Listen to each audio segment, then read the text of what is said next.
Guys, welcome back to my channel. So, for today's video, gagawa ulit tayo ng panibagong reaction. Alam nyo kasi, iwasan man natin or pabayaan na lang natin yung mga ganito. Pero parang, alam mo yun, para silang mga bangaw na hindi na nanahimik sa isang tabi. Alam nyo ba yun? So, kawawa naman yung ating Inday Chris na kung hahayaan lang natin yung mga ganito. At unang-una, hindi naman to alam ni Sir Paul. Diba? So, bigyan natin ng medyo tapikin natin ng konti. So, ayun na nga. Actually, napakarami ko dapat i-react dito. Ang dami kong pwedeng reaksyonan dito na ipinasa sa akin. Kasi, ang dami ko kasing ginagawa. So, hindi ako,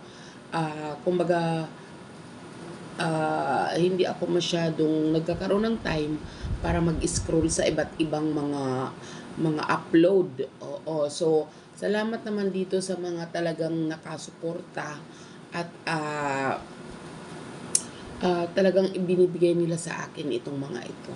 So reaksyonan lang natin itong isang nagmamagaling na hindi ko alam kung saan humuhugot ng lakas ng loob, 'di ba?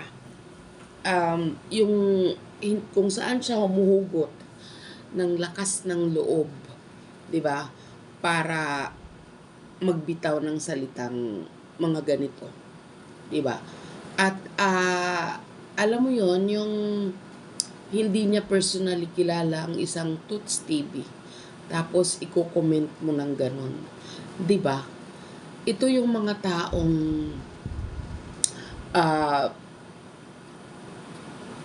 hindi natin masabing walang pinag-aralan kasi nakakapag-compose sila ng ganyan na mga comment.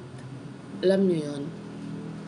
Ito matatawag mo sila na sila nga yung mga anay na sumisira, diba, sa isang komunidad. Kasi naglipa na sila kung saan-saan. Ang tinutukoy ko, guys, ay itong si Madam Maribel. O pangalan mo lang muna ha, pero nandyan sa aking thumbnail. Sabi niya kasi, doon to sa, itong ipinasa sa akin, post ni Sir Toots. Tanong ko lang sa inyo, bakit ba napaka-big deal sa inyo? Bakit napakalaking issue sa inyo kung sakaling dadalawin man ni Sir Toots si Krishna? 'Di ba? Hindi ko lang mapagtanto kung ano ba yung mga connection nyo dito sa mga taong ito na yung mga request nyo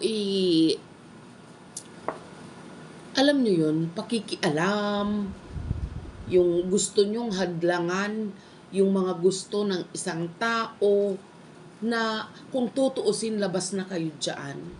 Kasi unang-una, hindi kayo ang magpapagod.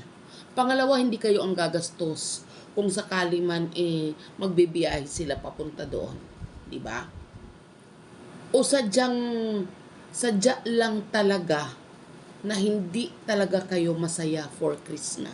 Ang sabi kasi niya dito, in fairness na good morning pa siya. Bibisita ka kay Krishna. Sige, para lumaki ang views mo. O so, aminado ka. 'Di ba? Aminado ka na malaki ang influence when it comes to views, 'di ba, ng isang pekeng Koreana. Hindi mo maikakaila 'yon. Kitang-kita sa comment mo. 'Di ba? At kahit hindi mo 'yan sabihin, for sure napanood mo yun kung paano umangat ang kanilang mga views. 'Di ba? kung paano sila natulungan, 'di ba? Sa pamamagitan ng pagta-thumbnail, pagsasalampak ng mga mukha nila sa mga thumbnail nila kahit hindi kasali si Krishna sa video. So aminado ka dyan. 'Di ba? At FYI, si Sir Toots, itinuring niyang kapatid si Krishna. Kaya believe ako dito sa taong ito. Being a professional one, 'di ba? Napaka meron talaga siyang puso. Kasi alam niya na merong karamdaman or nagpapagaling ang isang Krishna. 'Di ba? For humanitarian reason. 'Di ba? Bilang mga Pilipino tayo, bilang kaibigan, bilang kapatid niya na tinuring, 'di ba? Gusto lang niyang kumustahin. Tapos sabi pa niya, para daw lumaki ang views at followers mo. Bakit? May katarata ka ba? Para hindi mo makita na angat na ang followers ni Sir Toots. O, di ba? Mukhang ano ka na yata, may diferensya na yung mata mo. Di ba? I think ikaw yata yung kailangan magpatingin. Kasi baka may tumutubo ng katarak sa mata mo. Alam mo yon? Kasi parang hindi mo yata napapansin na malaki na yung followers ni Sir Toots. 'Di ba? At salamat naman at aminado ka na pag nandoon si Krishna ay naangat ang kanilang mga views. 'Di ba? Pero hindi yan niya iniinda. Alam mo yon? Hindi yun, kumbaga walang connect doon kung sakali man dadalaw si Sir Toots. Kasi ang kanila bilang magkapatid, bilang magkaibigan. 'Di ba? So, kung malaki man ang views, ibig sabihin maraming natutuwa. 'Di ba? Ikaw lang yata ang hindi. Sabi pa niya, pero kaunting respeto naman sa mga taong nasaktan niya, lalo na kay PJ. Ay! Bakit ka ano-ano mo si Sir Paul? Matanong. 'Di ba? Kaano-ano mo ba si Sir Paul? May napamana ba sa'yo na kalupaan? Ganon? 'Di ba?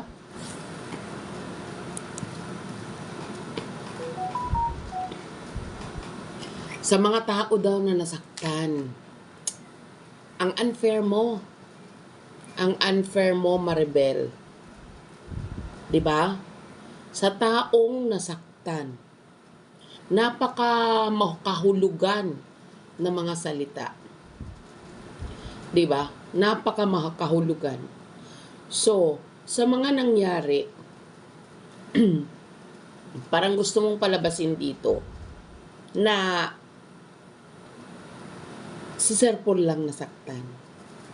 'Di ba? Bakit mo ba nasabing nasaktan? Mayroon ka bang personal knowledge kung ano talaga yung mga nangyari para magsalita ka ng ganyan?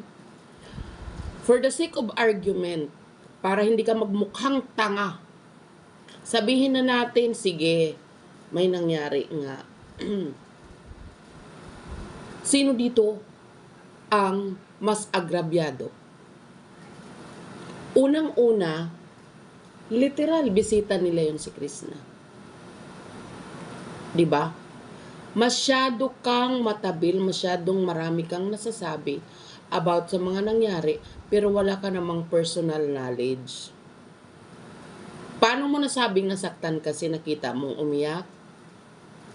At si Krishna na natiling tahimik. 'Di ba? Kaya mo nasabi yon. Hindi lahat ng umiiyak ay nasaktan. Hindi lahat ng umiiyak ay api. Alam mo yon? Pero hindi ko na sa'yo i-elaborate ang kanilang side. Di ba? Si Krishna, na natiling tahimik, di ba? Dinibdib niya yung sakit na naranasan niya sa mga pangyayaring iyon dahil hindi niya ini-expect yun. Pero bagkos, bilang respeto niya sa tao na tumulong sa kanya, na natili siyang tahimik alang-alang sa panatag ng ibang tao. Kahit na tuloy-tuloy ang kanilang pag-live, na natiling tahimik ang isang Krishna. Tapos ganyang kakadali magsalita ng ganyan. Diba?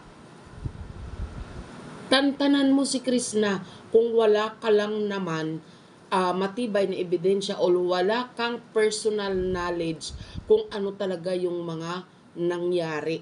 Para madali sa yung makapagsabi ng ganyan, makapaghusga kay Krishna na wala ka namang alam, nagmumukha ka lang tanga. Wala kang karapatan na hadlangan yung mga tao na gustong dalawin si Krishna or hadlangan yung mga tao na gustong mag-reach out. Diba? Gustong kumustahin si Krishna. Sino ka para hadlangan yung mga taong yan? Mga professional yan. Diyos ko, anong ambag mo sa buhay nila? Diba? Manahimik ka. Kung sa susunod, ipa-flash ko na yung mukha mo dyan.